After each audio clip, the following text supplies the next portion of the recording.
The Guardians. Kembali lagi bareng aku Kadek. Di sini ada Mas Nugi dari Beta UFO dan Kak Adam. Ya. Nah Kak, kali ini kita mau membahas tentang beberapa mitologi mungkin atau kisah-kisah yang cukup konspirasi. Tapi kita ngeliatnya dari banyak sudut pandang nih. Ada sudut pandang Mas Nugi sebagai wakil ketua Beta UFO, ada Kak Adam yang bisa melihat dari supranatural lah, dan penelitian-penelitian kakak gitu. Ya aku di sini penengahnya aja. Nah sebelumnya ini kita kan udah konten ya Mas Nugi ya soal Beta UFO itu apa, terus habis itu fakta-fakta yang terjadi, dan kita ngomongin super soldier juga. Sebenarnya dari kata Beta UFO itu dulu Mas, maksudnya itu apa sih? Ada makna tersendiri nggak sih dari Beta UFO? Ya, beta itu artinya benda terbang aneh. Iya. Nah itu istilah bahasa Indonesia UFO. Itu dikemukakan oleh Pak Salantun, peneliti UFO pertama Indonesia. Waktu itu kan pengennya ada sebutan UFO tapi untuk orang Indonesia, beta, benda terbang aneh. Nah, tapi nggak banyak orang yang tahu bahwa beta itu artinya benda terbang aneh. Benda terbang aneh.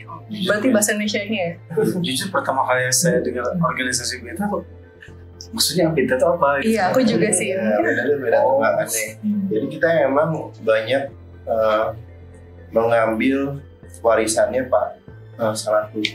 Dia itu peneliti UFO pertama di Indonesia. Dari sejak tahun 50-60an dia udah peneliti UFO. Dan Pak Salantun sepertinya tahu lebih banyak dibanding yang kita kira. Jadi kayak extraterrestrial syndrome. Orang bertemu alien tidak bisa berbicara dalam 1 minggu. Sampai sekarang saya nggak tahu itu dapatnya dari mana Pak Salantun. Dapat hasil penelitiannya dari mana? Jadi dia pasti punya, mungkin ada informasi yang dia dapatkan yang kita nggak tahu gitu kan. Tapi nggak ada peninggalan gitu dari beliau? Ada buku atau buku ya? Buku ada, buku di dalam itu ada bukunya Pak Salantun dalam Google Drive yang tadi itu. Dia kan buat 2 buku, UFO masalah dunia masa kini, sama dia bikin buku tentang piring terbang. Dia ada 2 buku. Analisanya menarik Pak Salantun itu. Iya. Dan kadang dia itu memberikan sesuatu yang kita tidak mengerti gitu. Kayak dia punya kode-kode. Oh Amerika tahu ada UFO, kodenya ini gitu kan. Kalau Angkatan Udara Amerika punya kode ini, nah kode-kode itu juga kita nggak tahu tuh. Ini Pak Salantun dapat dari mana tuh kode-kodenya gitu kan. Tapi kan dia waktu itu kan menteri ya, menteri kabinetnya Bung Karno, ya pasti dia punya informasi lah. Oke. Berarti sumber informasinya itu atau hasil risetnya menurut Mas Nugi based on apa nih? Dari sains kah? Dari dia sains sih. Dia sains. Dia cenderung sains Pak Salantun itu. Jadi waktu alien encounter di Jalan Fatmawati tahun 81 itu di tempat latihannya Suara Mardina Guru Soekarno Putra, timnya 8 tuh bawa mendeteksi radiasi Geiger-Coulter. Nah, sampai secanggih itu. Ya. Karena biasanya setiap kali ada alien encounter, yang pertama kali dilakukan adalah melihat apakah ada radiasi atau tidak. Oke. Radiasi dalam maksudnya radiasi nuklir. Karena kalau orang kena radiasi nuklir, efeknya bisa fatal kan. Iya. Kita Oppenheimer lah dari sebelumnya. Selalu ada efek itu ya Mas? Nggak selalu sih, tapi selalu ada preventif lah. Karena begitu, ada UFO, terus tahu dipakai Geiger-Coulter, bunyinya langsung makin lama makin cepet. Nah itu harus ditinggalin lokasinya tuh, karena udah terradiasi kan, bahaya kan. Oke. Tadi Mas juga menyebutkan ada kisah yang di alien ditangkap terus meninggal ya, yang nangkap ya. Katanya ada virus dan bakteri, itu kenapa tuh Mas? Termasuk di Brazil ya, di Varginha Brazil ada UFO jatuh, terus aliennya tuh kayak kelempar, terus ada alien tuh bentuknya nggak kayak manusia, alien itu benar-benar kayak makhluk jelek lah, pokoknya kayak ya kecil ya tapi. Nah terus ada polisi militer yang memberanikan diri menangkap gitu. Menangkapnya tapi kayak dipeluk gitu kan. Dibekap. Berhasil ditangkap, tapi habis itu 6 jam kemudian itu polisi militer meninggal karena infeksi. Infeksi apa tuh Mas? Infeksi karena kalau misalnya kita kena alien virus, kita nggak punya imun. Kayak COVID datang kita nggak punya imun, kan bahaya kan? Virus. Jadi ya. Kalau menurut kakak gimana? Tapi gue belum tahu. Maksud Mas Tumi ini alien tersebut mengeluarkan virus atau jadi kayak zaman waktu orang Eropa bertemu sama orang India dan Amerika pertama kali, mereka kan membawa virus flu tuh. Orang India ini nggak punya imun kan, banyak yang meninggal gara-gara virus flu karena mereka tuh belum terbiasa sama virus flu. Nah, jadi kalau ada kontak sama ekstraterestrial atau alien, protokol kesehatan karantina itu harus dilakukan gitu kan. Karena bisa jadi mereka membawa virus yang kita belum ada imunnya. Belum ada antibodinya ya Kak. Nah ini tuh aku pernah dengar juga dari Kak Adam soal makhluk jin itu anatominya itu dari bakteri dan virus ya. Nah menurut Kakak gimana? Ada virus, ada bakteri gitu. Karena kalau kan berhubungan dengan praktek di lapangan ya, Mas Tudi ya. Nah, selalu kalau orang udah kesambet kayak terus kerasukan, itu pasti bawaannya mual, muntah, demam. Gitu. Nah, apa hubungan antara kesambet jin sama muntah sama mual? Rasanya nggak ada hubungan loh. Nah, mual, muntah, dan demam itu adalah reaksi ilmiah tubuh manusia yang alami sebenarnya dalam melawan virus dan bakteri yang ingin masuk ke dalam tubuh kita. Berarti kan secara langsung karena kasusnya semua hampir sama, demam dan muntah, mual, pada akhirnya aku rasa kayak memang bangsa jin ini memang menghasilkan virus dan bakteri di dalam tubuhnya.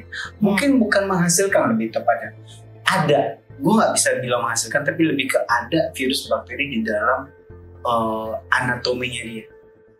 Di mana itu berbeda dengan anatomi manusia, dan sebab itu asing dan membuat sakit. Gitu. Karena bagian di dalam jin itu sendiri, setahu aku pribadi itu lebih banyak cairan dan nggak ada dagingnya. Gitu. Makanya aku senang ngobrol sama Mas Tugi itu kayak semua yang disampaikan Mas Tugi sebenarnya sesuai dengan apa yang aku teliti sebenarnya. Cuman pemahaman kita masyarakat sekarang ini berpikir bahwa jin itu selalu berhubungan dengan nggak kelihatan gitu, atau sesuatu yang menakutkan atau sesuatu yang kayak klinik. Sebenarnya kita tuh salah paham tentang jin berdasarkan penelitian kalian pribadi gitu. Jadi menurut kakak jin itu ada bentuk fisiknya seperti alien? Ada gitu. Dulu kan di Divine Series sebenarnya aku pernah cerita kan bahwa jin dulu tuh fisikal gitu, bukan dimensi lain atau astral world. Dia fisikal. Nah, pada akhirnya ada sebuah fenomena. Nah, sebuah fenomena yang pada akhirnya membuat antara dimensi alien dan manusia ini berbeda, atau mungkin lebih kejadian tadinya tuh dimensinya akhirnya beda dimensi. Nah, fenomena ini berhubungan dengan spiritual. Semua fenomena di dunia ini gue nggak bisa menjauhkan dari nilai spiritual karena itu pedomannya. Karena sesuatu tuh pasti diciptain gitu. Ada asal muasal. Gue percaya banget semua sesuatu tuh pasti ada asal muasal. Nah, kegagalan kita dalam meneliti adalah selalu melihat dari sisi tengah ke selanjutnya, enggak awalnya. Nah, awal tuh pedoman awal gue harus selalu berhubungan dengan spiritual tadi. gitu. Nah, pelan-pelan setelah gue teliti ya memang ada fenomena dari segi spiritual yang pada akhirnya memisahkan dimensi manusia dengan dimensi jin tadi. Nah, akhirnya dimensi jin ini berbeda dan nggak kelihatan lagi sampai dengan sekarang. Ya. Gitu, sampai dengan sekarang nggak kelihatan lagi. Tapi sebelum fenomena perpisahan dimensi ini terjadi secara spiritual, ya, ada bangsa, salah satu ras jin, gitu, ras jin. Kita sebutnya nama ini soalnya Nibel ya, yang kayak, ya mungkin yang kayak inilah, yang kayak orang apa, pihak-pihak yang peneliti alien yang nyebutnya reptilia lah, atau mungkin ini disebut reptilia juga atau Grey. Oh, Grey. Grey alien ya. Aku nggak bisa nyebut antara Grey sama reptilia. Aku agak bingung. Reptilian kadal ya. Nah, kondisi ini, pihak-pihak dari ras jin atau rasnya Satan ini, itu melakukan sebuah ritual yang pada akhirnya dia bisa selamat dari fenomena perbedaan dimensi tersebut. Nah, dengan cara apa nih bangsa jin Nibel atau ras Satan ini melakukan ritual, yaitu dengan cara dia meminum darah makhluk lain. Nah, gue belum tahu darah siapa nih, darah manusia atau darah purba. Gitu, karena buat aku dua makhluk ini beda asalnya. Purba manusia Homo sapiens beda, sama si manusia itu buat aku beda, asal muasal nggak sama. Oke. Nah, si ras jin ini mengkonsumsi darah tersebut yang pada akhirnya bisa dia minum, ya otomatis DNA di dalam tubuhnya berubah. Nah, fenomena ini mendeteksi fenomena ini hanya bekerja untuk bangsa jin aja sebenarnya. Nah, tapi karena ras tersebut telah meminum darah makhluk lain, yang pada akhirnya dia nggak kedeteksi sama fenomena ini, yang pada akhirnya dia selamat. Jadi ada ras-ras jin yang selamat yang pada akhirnya dia nggak ke dimensi lain, tapi tetap lebih ke fisikal sampai dengan sekarang, dan mungkin dia berketurunan sampai dengan sekarang, tapi nggak banyak. Gitu. Itu yang aku rasain. Gitu. Okay. Nah, kecurigaan aku selama ini sebagai seorang peneliti adalah ini aku anggap proyek hidup ya. Mas Nugi juga, aku cerita ke Mas Nugi juga gitu. Mas, ini aku punya proyek hidup, dimana kayak aku nggak mau membeda-bedakan semua mitologi, alien, kitab suci. Aku mau tumpukin jadi satu, karena buat aku ini puzzle. Tinggal kita atur, susun pelan-pelan, pada akhirnya kayak kita menemukan sebuah fakta. Gitu. Ini yang aku mau gitu. Karena aku rasa kayak kita ini membahas entitas yang sama feeling aku, cuman karena perbedaan geografis, bahasa dan segala macamnya, dan mungkin ditambahin lagi bumbu-bumbu sama generasi seterusnya, pada akhirnya berbeda sudut pandang, berbeda cerita. Padahal kalau gue rasa ngebahas entitas yang sama aja sebenarnya gitu. Oke. Ya. Sebelum kita masuk ke mitologi, entitas dan keturunan segala macam, banyak sih sebenarnya poin yang tadi Kak Adam sampaikan ya. Nah, aku juga penasaran nih sama sudut pandangnya Mas Nugi secara saintifik di luar dari bangsa jin itu sendiri ya Mas Nugi ya. Tadi kan yang pertama ada ritual minum darah. Ada nggak sih Mas Nugi kalau misalnya dari sudut pandang alien gitu yang harus mengonsumsi darah manusia atau darah sesuatu? Kalau alien kan ada banyak ya. Jadi kalau yang setahu saya alien yang tipenya karnivor mungkin kayak reptilian gitu, memang nature-nya itu memang karnivor. Daging, darah dia ada lah. Nah, cuma untuk ritual pengorbanan, ritual kayak sacrifice yang terkait darah itu ada di dalam ceritanya Thea Akris. Thea Akris itu adalah orang wanita yang bekerja di Secret Space Program sebagai super soldier, terutama sebagai intuitive empath yang bertugas mendampingi para diplomat dalam negosiasi dengan alien. Nah, si Tia Chris itu cerita bahwa dia pernah dibawa ke suatu planet di Alpha Centauri. Nah, di situ ada tuh ritual pengorbanan gitu kan. Terus dan bahkan kalau menurut dia dari ini kan dia ceritanya tuh gini, Tia Chris itu di bawahnya yang namanya aliansi Jerman sama alien Draco. Kita panggilnya Jerman Draco kan. Nah, dia di situ tuh. Nah, di Jerman Draco itu katanya di salah satu tempat di Alpha Centauri itu ada ritual itu, pemanggilan Lucifer dan sebagainya. Nah, itu ceritanya si Tia Chris, dia bilang entitasnya muncul tuh. Itu cerita Tia Chris seperti itu. Jadi ya ada sih dari sisi si super soldier Tia Chris ada seperti itu. Nah, terus juga beberapa ada super soldier kayak Tony Rodriguez sama Andy Perry tuh yang bilang mereka tuh waktu dilatih jadi super soldier melalui suatu anehnya tuh mereka tuh kayak ikut ritual kayak nyembelih orang gitu loh. Terus seks bebas kayak gitu. Nah, sama seperti suatu kubu lah ya. Jadi itu agak bersinggungan gitu kan. Dan itu ada di kisah mereka gitu. Kalau itu nggak tahu itu apa korelasinya gitu kan. Yang jelas dari Secret Space Program ini ada komunitas yang mempraktikkan ritual. Nah, itu mungkin terkait dengan apalah, kan kita tahu di bumi ada elit apalah. Jadi ada itu ada.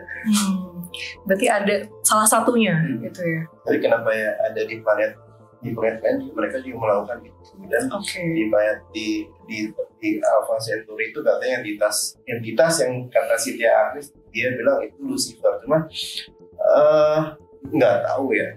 Yang jelas dia bilang muncul makhluk bercahaya gitu dibilang. Nah, balik lagi yang sebenarnya kenapa kita mengundang Mas Nugi. Sebenarnya ceritanya gini, Mas Nugi. Aku tuh tipe orang yang agak kritis banget sebenarnya. Aku bingung tentang alien ini kan. Kalau memang alien, kita baru banget ya cerita tentang alien. Jadi kalau emang alien itu sering bolak-balik ke bumi gitu kan, sering bolak-balik. Sekarang ini udah 2023. Hal simpel itu bisa jadi viral. Hal kecil bisa jadi viral. Ada musibah aja orang bukan videoin gitu. Jadi sulit untuk merahasiakan sesuatu di zaman sekarang tuh sulit secara pribadi. Karena kita juga udah berpendidikan dan melek teknologi. Kalau gue rasa gitu kan. Nah, kalau memang alien itu ada, masa kita nggak dapetin gitu secara jelas gitu. Entah mungkin alien lagi jalan ke situ atau ada penculikan UFO gitu, atau ada apa gitu. Minimal kan, karena kalau memang entitasnya tuh sering terjadi.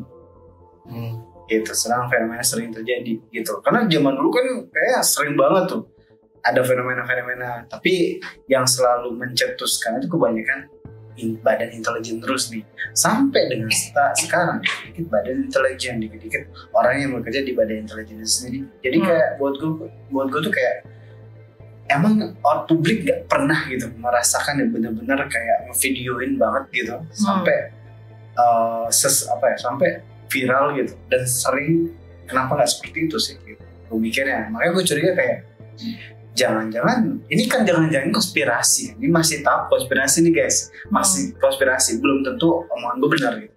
Jangan-jangan alien yang selama ini kita bahas gitu, jangan-jangan bangsa Satan itu sendiri yang selamat dari musibah fenomena perpindahan dimensi tersebut, jangan-jangan gitu.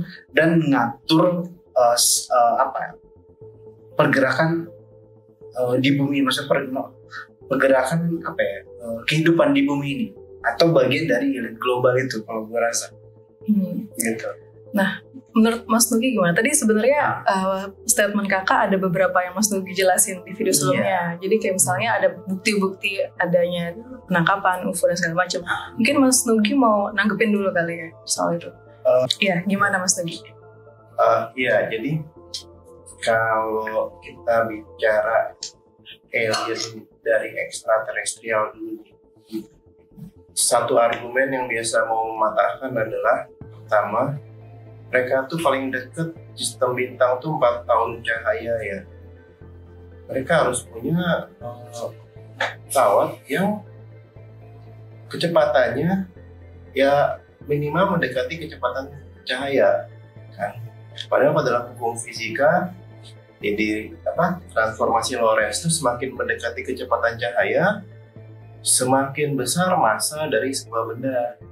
Jadi ibaratnya kita mau mencapai kecepatan tertentu, semakin kita mendekati itu berat kita makin nambah, berarti energi yang dibutuhkan akan selalu makin besar. Jadi kalau dari situ kayaknya nggak mungkin nih manusia mendekati kecepatan cahaya pun nggak mungkin, karena begitu mendekati kecepatan cahaya masa kita jadi tak hingga. Makanya solusi yang lain biasanya pakai pengembangan teorinya Einstein bahwa kita bisa dari satu titik ke titik lain pakai shortcut yang namanya wormhole. Nah, wormhole ini ada di teorinya Einstein dan dibahas dalam beberapa diskusi ilmiah oleh beberapa ilmuwan fisika kuantum, dan beberapa menyatakan ya kemungkinan bisa traversable wormhole istilah. Jadi mereka mendebatkan apakah wormhole itu bisa dilewati atau tidak gitu kan. Nah, ini menurut info sebenarnya para alien ekstraterestrial itu pakai wormhole dari planet mereka ke planet ke tempat kita, dia pakai wormhole. Nah, wormhole di mana? Ternyata di tata surya itu ada banyak natural wormhole. Nah, salah satunya mungkin ada yang mengatakan ada di matahari. Nah, terus juga katanya juga ada artificial wormhole. Nah, terus wormhole ini ada yang di orbit bumi itu ada wormhole. Nah, banyak UFO itu tidak melalui perjalanan biasa. Jadi kalau masuk ke bumi, dia itu pakai wormhole di luar bumi, terus dia nanti toto keluar di dasar samudra. Gitu. Jadi nggak pernah kelihatan. Nah, terus kalau kata William Tompkins yang pernah kerja di perusahaan McDonnell Douglas untuk membuat spaceship ya, untuk Secret Space Program, UFO itu pakai teknologi yang bisa membuat mereka tidak bisa dilihat. Kenapa? Karena cahaya itu dilewatkan tembus ke belakang. Nah, itu ternyata teknologi itu sudah diperoleh oleh manusia bumi. Ini ada apa sih? Kalau pengen lihat material alien ya. Ini ada material alien yang ini nih. Ini material dari UFO, eksotik material. Nah, beberapa pihak menyatakan bahwa eksotik material ini yang sering disebut sebagai metamaterial juga digunakan di bumi untuk mengembangkan teknologi invisibility.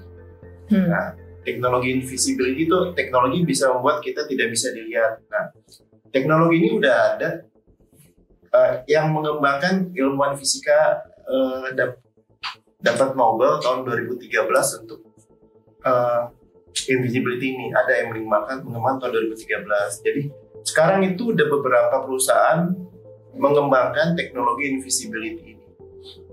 Kalau pernah lihat Mission Impossible beberapa tahun yang lalu kan dia sempat ada layar yang invisible ya, Tom Cruise. Nah itu beneran ada, itu memang beneran ada. Nah, dan rumornya beberapa pesawat Amerika itu punya teknologi invisibility itu.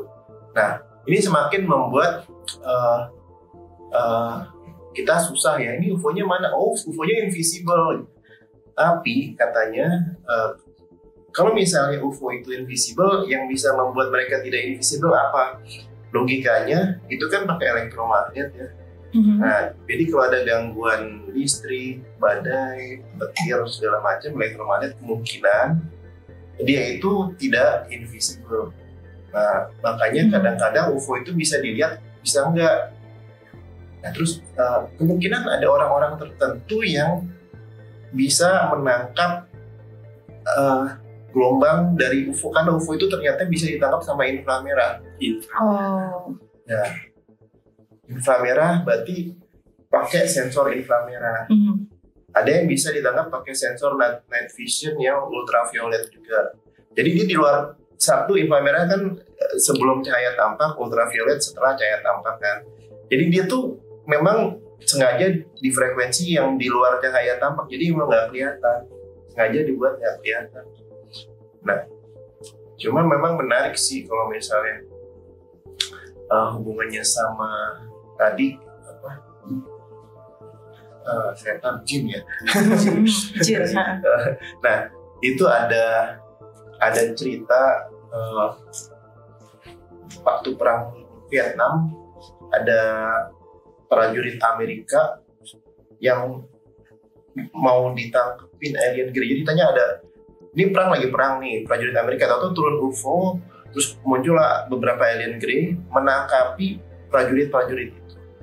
Nah, prajurit itu nggak berdaya, ditangkap dibawa ke kapal, dibawa ke UFO. Nah, ada prajurit Amerika yang saking ketakutannya dia ngeluarin itu kan di lehernya itu ada salib ya. Nah, dikeluarin salibnya. Nah, anehnya menurut cerita itu si Grey-nya tuh nggak jadi nangkap dia. Kenapa? Karena salib itu. Nah, itu ada dua hal. Yang pertama mungkin gagal salib itu. Yang kedua mungkin karena niatan dia minta tolong sama Tuhan. Ya. Atau karena dia membuat semacam mental barrier secara nggak sengaja gitu kan. Nah, tapi menariknya ya itu sempat yang kayak gitu sempat pernah saya baca, dan waktu itu sempat bingung juga kenapa ya nggak kayak mana itu belum pernah sih kejadian nggak ada ceritanya misalnya kayak UFO-nya keluar, aliennya keluar, orang Indonesia dibacain ayat kursi terus belum pernah kejadian karena mungkin nggak ada, belum pernah terjadi juga ya. Walaupun sebenarnya ada beberapa temen yang Muslim, tapi nggak pernah tuh dia ngeluarin ayat kursi waktu aliennya keluar, nggak pernah kepikiran. Nggak kepikiran juga ya Mas Nagi ya. Aku tertarik dari Mas Nagi kan bilang alien itu teknologinya itu udah canggih banget. Dia nggak butuh sebuah alat, bahkan dia cuma cukup pikiran kan. Dia interfacing dengan teknologi berarti pikiran kan ya. Berarti kan dia belum ada frekuensi. Iya, frekuensi sinyal loh ya. Nah, baik lagi di saat orang berdoa itu kan juga mengeluarkan frekuensi sinyal ketuhanan itu ya, kekuatan frekuensi ketuhanan tadi. Ya otomatis berarti dia yang bermain frekuensi, alien ini juga pasti tahu ada perlindungan di situ. Jadi kalau gue rasa ya balik lagi gue makin curiga aja gitu bahwa jangan-jangan nih gue bilang mungkin ada alien yang memang dari luar angkasa. Gue percaya juga banyak kan tadi jenis banyak. Dan tapi gue rasa lagi karena ada beberapa jenis alien yang gue rasa jangan-jangan ini salah satu dari bangsa jin atau bangsa nibel yang selama ini kita bahas gitu loh. Konteksnya di situ. Karena pas gue cari-cari tahu apa ya, ras jin ini sebenarnya kalau yang ras jin humanoid pas aku udah cek kan, aku teliti itu tempatnya di wilayah Indonesia Jawa. Yeah. Nah tapi kalau di rasnya si jin yang nibel ini pas keadaan cek itu di daerah Australia sebenarnya. Di situ di Australia, dan makin curiga lagi.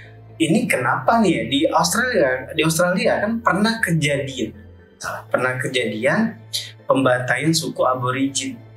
Sedangkan suku aborigin itu terkenal itu udah sampai tua banget dari dia seumuran sama Homo sapien kalau nggak salah. Aborigin itu udah seumuran sama manusia Homo sapien. Nah, yang gue curiga tuh kok kenapa dibantai gitu. Inggris kan punya senjata, perlengkapan senjata kan lumayan gitu. Iya. Melawan suku. Ngapain dibantai? Gitu. Apa kepentingannya? Bisa aja ditawan, bisa aja dipinggirin, bisa aja ya gimana. Ini pembantaian berarti hampir menyeluruh. Ya gue curiga ngapain dibantai gitu. Apa yang dicari gitu. Jangan-jangan pihak Inggris ini kayak mencari sesuatu atau menyembunyikan sesuatu supaya nggak ketahuan. Yang namanya suku aborigin dengan sudah generasi udah sangat jauh pasti kan menyimpan banyak rahasia. Bisa aja dia menyimpan sebuah benda atau apapun itu. Pada akhirnya dia direbut atau dan juga dihilangkan pada akhirnya supaya informasi ini nggak muncul ke permukaan gitu.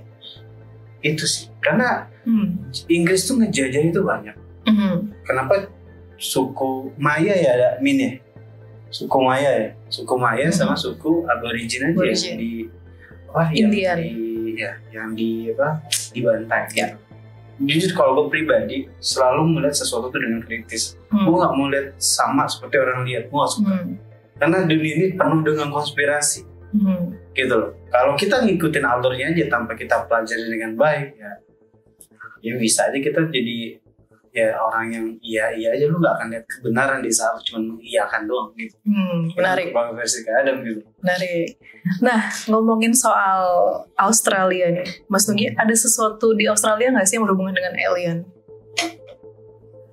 Nah, suku orang Australia aborigin itu kan kulitnya hitam nyaris biru ya. Hitam nyaris biru itu mungkin beda sama orang Afrika.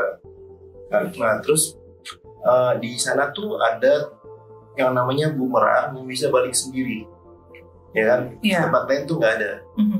Nah, waktu aku kuliah tuh di ITB, punya teman kos, dikasih tugas sama dosen teknik penerbangan membuat model aerodinamis bumerang.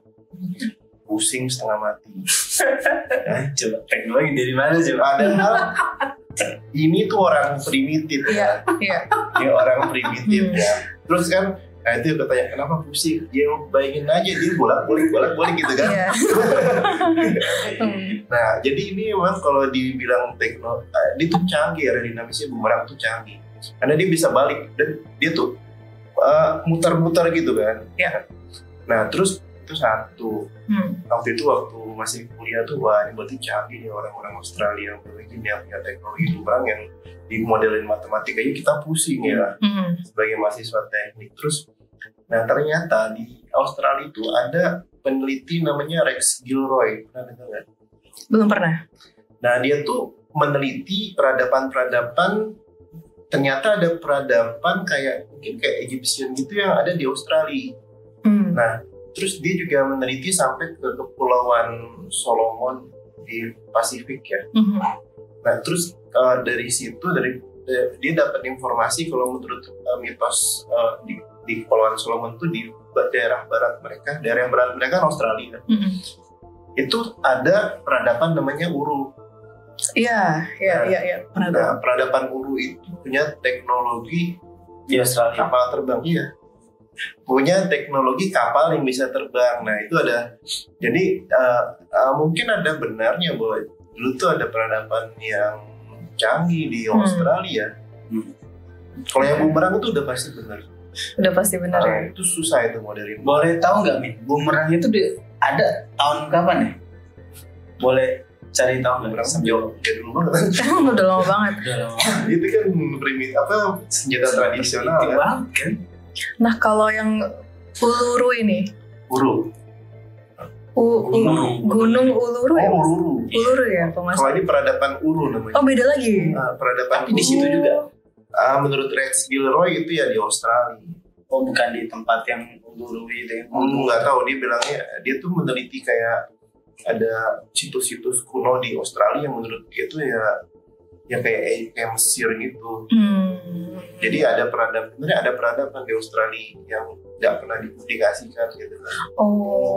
Dan kan dibilang di bagian barat itu bisa di Australia, bisa di Indonesia juga. Tapi karena orang Australia dia nggak punya tahu Australia. Karena dulu peta Australia itu sama Indonesia itu masih nyatu, belum tenggelam sama laut. Iya. Bisa. Ya kan dulu ya. Oke, masih dekat kan ya. Kalau misalnya ibu kota UFO di Australia itu apa tuh Mas korelasinya? Ada nggak sih korelasinya? Aduh, ini bisa masuk ke Beta UFO. betaufo.id. Nah, ini apa nih Mas? Jadi ini database yang kita buat ya untuk penampakan UFO di seluruh dunia. Di Australia itu yang paling banyak tuh di Sydney, 49. Sydney itu sebenarnya ada 2 tuh, kan? Yang totalnya 49 sama 44. Sydney, New South Wales. Dari di Sydney. Dan menarik kan, karena Sydney itu kan termasuk kota yang populasinya besar ya. Iya. Jadi ada 44 sampai 49 fenomena UFO itu sendiri. 44 plus 49 hampir 100. 44, 47, 49. Ya. Kalau Indonesia dari 500. Indonesia lebih banyak ya. Tapi bukan pakai ini ya. Di link yang lain. Total paling banyak di Amerika. Di Amerika itu paling ada 120.000 penampakan. Paling banyak di New York. Negara bagiannya paling di ya itu USA itu kan 123 107 kan di sebelah kiri itu 100.000 gitu. Ya ini setting by country itu, nah itu kan 123.107 fenomena termasuk alien dan UFO. Itu UFO. UFO aja enggak ini nggak nyatet alien. 123.107 penampakan. Jadi hanya UFO aja tanpa ada penampakan alien itu sendiri. Penampakan kayaknya nggak dicatat di sini. Ini database hanya UFO. Khusus UFO. Kalau Sydney itu di sini ya. Kalau di bagian sini tuh ada nggak sih Mas? Di bagian mana? Bagian tengah sini. Kan saya kalau Uluru tuh di sini kan di tengah. Coba jadi klik lagi. Australia. Australia coba lihat Australia. Kanan. Nah, oh ya benar. Kemungkinan lagi sekarang kalau aku lihat ya Mas Nugi di bagian gurun di daerah Uluru ini ya jarang ada orang. Iya benar kan. Jarang orang pakai handphone dan orang masih primitif, masih suku pedalaman lah. Iya. Bukan karena nggak ada penampakan. Iya. Tuh. Lihat kan kosong ya. Pedalaman banget gitu. Karena nggak ada yang membuat fotonya. Ini kan ibu kota nih ya, jadi pasti banyak teknologi banget ini. Ya. Indonesia ada 500. Menarik nih webnya. Keren sih. Keren. Mas Nugi yang handle. Ya ini aku yang keren sih. Ini masih jelek sih, mau dibuat lagi. Tapi cukup sih. Keren. Buat kita ini cukup banget sih. Niat sih. Iya, niat. Teman-teman yang penasaran soal penampakan UFO, cek di betaufo.id. Kalau mau cek sebenarnya cek. Nah, ini yang di Indonesia. Indonesia ini sama kayak tadi bisa digedein. Nah, paling banyak itu kan di Bandung. Ada apa dengan Bandung? Iya, selalu di Bandung. Jadi, nah itu kalau di over keluar juga sih. Setting by city Bandung, setting by province West Java. Gue tahu sih kenapa dia. Kenapa? Dia nggak suka panas kayak. Di Bandung sih. Total 470 sighting, kan. Nah di sini kan bisa tahu nih kayak Depok ada berapa? Ada 11 tuh di Depok. Dan yang pasti kota-kota padat penduduk ya. Dulu waktu aku kecil Mas Nugi, aku sering banget termindset gara-gara film nih. UFO itu menculik manusia. Nah, tadi kan udah dibahas ya. Mungkin coba gimana Mas Nugi? Menculik hewan peliharaan manusia. Pas aku kayak ini dia butuh bahan pokok apa gimana? Kayak kalau ini ada pendapatnya Pak Salatun. Kalau yang menculik hewan ternak benar, dan hewan ternak itu nggak kembali. Oke. Ya, kalau dia menculik hewan ternak itu nggak kembali. Kalau menculik manusia dikembalikan, walaupun mungkin nggak 100%, dan mungkin 99,99 dikembalikan. Jadi itu pendapat pribadiku, kalau nyulik hewan ternak nggak kembali, kemungkinan dikonsumsi ya. Berarti dimakan, entah dengan konsumsi apa, misalnya produknya diapain nggak tahu lah, pokoknya dipakai lah sama mereka kan. Kalau manusia berarti kan nggak dikonsumsi, dibalikin kan. Dan nah kalau menurut ceritanya kayak Penny Bradley, aktris, Tony Rodriguez, Randy Kramer itu diculik untuk dibuat eksperimen, terus DNA-nya diambil. Nah, jadi mereka tuh dikembalikan, udah tuh DNA diambil. Balik lagi ke DNA. Berarti ngambil sampel darah. Iya. Jadi kalau binatang ada bahkan yang dimutilasi di tempat. Oke. Pada akhirnya ujungnya kita tidak tahu apa yang terjadi dengan darah tersebut, dengan hewan tersebut. Tapi kalau manusia kebanyakan Bali. Kalau hewan ternak hilang atau dimutilasi di tempat. Asumsinya adalah kalau untuk manusia diambil sampelnya atau dijadikan percobaan dan dibalikin lagi kemungkinan. Berdasarkan kasus. Kalau kakak gimana? Kasus supernatural ya. Aku jujur nggak pernah melihat makan manusia sih. Jujur aja ya. Kalaupun emang ada, aku berhenti deh. Jadi supernatural. Langsung kalah ya.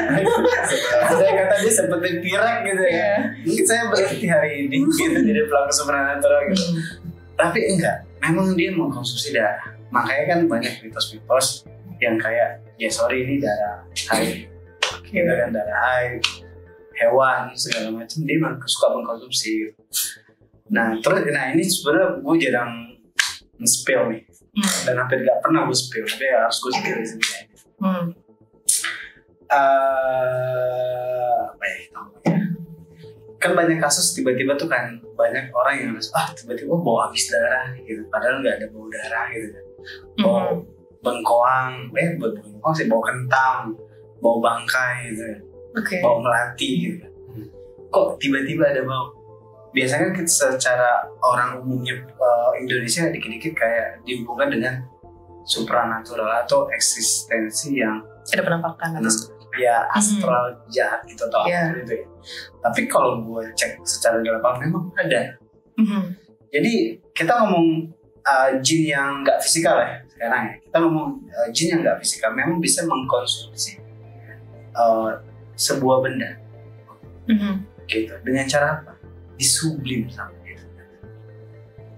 Jadi misalkan ada bangkai hewan, itu disublim sama dia, sarinya tuh diambil, yang pada akhirnya hasil uap sublimnya itu disimpan dalam tubuh si jin tersebut. Maka di saat dia lewat ke tubuh manusia atau lewat di sekitar manusia, yang pada akhirnya kita akan mencium aroma tersebut. Ada aroma melati, bangkai atau apapun itu. Jadi di konsepnya disublim sebenarnya. Ini penelitiannya gue nggak pernah spill, tapi gue spill di sini kayak. Di situ. Jadi konsepnya ada. Jadi jin, kita ngomong jin yang sama kita tahu dia nggak mau makan manusia.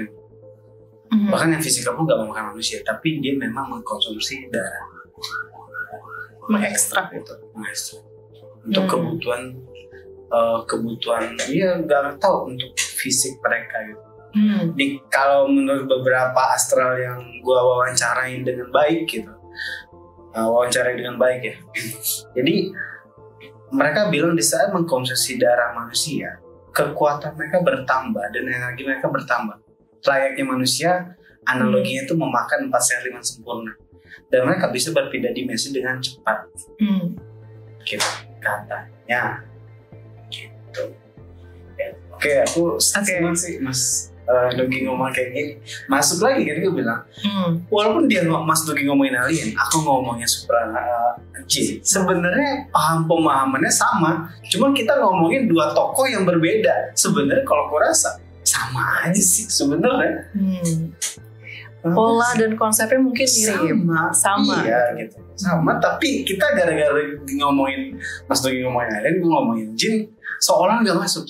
Nah di sini pada akhirnya gue sadar kita ini salah konsep penelitian, atau kita lagi dikerjain sama eksistensi nih yang pada akhirnya memecah semua tuh kayak jadi sesuatu tuh jadi berbeda.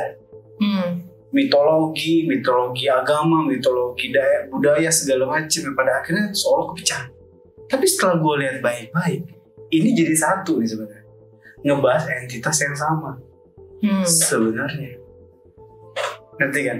Karena kita sudah termindset itu berbeda, ya udah soalnya itu berbeda, padahal sama aja. Jadi yang gue tegasin, ada jin yang fisikal, yang berpura-pura lah, sedang jadi manusia sebenarnya kalau gue rasa. Nah gue nggak tahu tuh dengan seperti apa. Makanya banyak film di Simpson yang filmnya buat gue film aneh, yang selalu bisa mengetahui kejadian ke depan. Dia pernah membuat beberapa momen video di situ dilihatkan bahwa di Simpson ini di meeting elit global itu dan tokoh-tokoh agama itu ada reptilia atau alien itu sendiri. Ada reptilian yang lagi pakai kostum. Nah, gitu. Jadi konteksnya ya, sebenarnya kita ini satu frekuensi, tapi ngomongin topik soalnya berbeda padahal sama. Itu sih. Gak tau kalau dari Mas Gi gimana? Berarti dari kakak sendiri ada reptilian dalam penelitian kakak? Balik lagi, karena gue hanya bermodalkan baca kitab astral gitu. Tidak menemukan secara jin yang fisikal banget. Ditakutkan sama aku pribadi, bentuknya kan aku belum pernah lihat, jadi aku belum tahu anatominya apa. Karena dia fisikal nih. Karena yang beda dimensi itu beda. Jujur aja, kalau yang fisikal, gue sebut dia iblis sebenarnya, bukan jin. Jadi iblis yang selama ini kita tahu yang cuma dimensi itu sebenarnya buat gue lebih aslinya adalah yang fisikal ini juga bisa disebut jin. Yang fisikal bisa disebut dengan iblis, bisa dibilang. Oke. Gitu, karena dia buat gue pribadi ya udah ranah terkutuk yang nggak seharusnya dia nggak minum tuh dari makhluk lainnya, tapi dia minum untuk menyelamatkan eksistensi dia supaya dia tetap hidup dan menyatu dengan manusia itu sendiri. Tetap fisikal. Nah, gitu. Dulu gue jujur nggak percaya dengan reptil, tapi dengan penelitian terus ketemu Mas Nugi lagi, makin yakin sih ini kayaknya ada benang merah yang gue harus satuin gitu. Makanya gue suka cerita, suka konsultasi ke Mas Nugi, ini gimana? Kalau beliau lebih tahu daripada aku gitu kan. Gue juga harus share ke dia tentang apa yang gue pikirin gitu sih. Nah, gimana Mas Nugi soal reptilian, lizard dan segala macamnya? Terus kalau cloningannya ada, yang aslinya kemana tuh biasanya? Disimpan, dibekuin apa gimana? Kalau menurut Mas Nugi nih, orang-orang di Indonesia yang seperti Biden ada nggak ya? Nah, tadi ada nih katanya nih, Homo sapiens itu bukan berasal dari Tuhan, tapi bukan dari evolusi juga, tapi berasal dari rekayasa genetik oleh Anunnaki.